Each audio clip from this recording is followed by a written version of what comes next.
ఈరోజు దేవుని వాగ్దానం. ఇదిగో, తోడేళ్ల మధ్యకు గొర్రెలను పంపినట్లు మిమ్ము పంపుచున్నాను.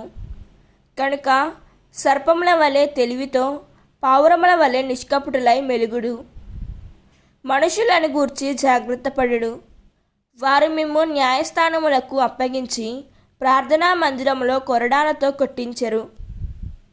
వారిని మెలకువతో గమనించియుండుడు.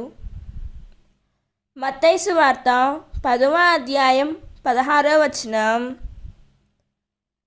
ఈ వాక్యం మనకు ఏం చెబుతున్నదంటే, యేసుక్రీస్తు తన శిష్యులను లోకానికి పంపినప్పుడు మార్గం సులభమని చెప్పలేదు. తోడేళ్ల మధ్య గొర్రెలను పంపినట్లుగా వ్యతిరేకతలు మరియు పరీక్షలు ఎదురవుతాయని ముందుగానే హెచ్చరించాడు. అయితే భయపడమని కాదు, సర్పముల వలె తెలివిగా, పావురముల వలె నిష్కపటంగా జీవించాలని బోధించాడు. దేవుడు ఈ వాక్యం వింటున్న ప్రతి ఒక్కరిని దీవించునుగాక.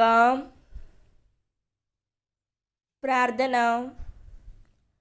ప్రియమైన పరలోక తండ్రి, నీ వాక్యమునకు వందనాలు.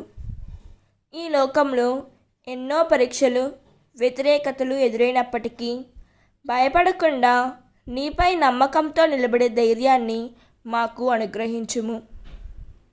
సర్పముల వలె జ్ఞానాన్ని, పావురముల వలె నిర్మలమైన హృదయాన్ని మాకు ప్రసాదించుము తండ్రి.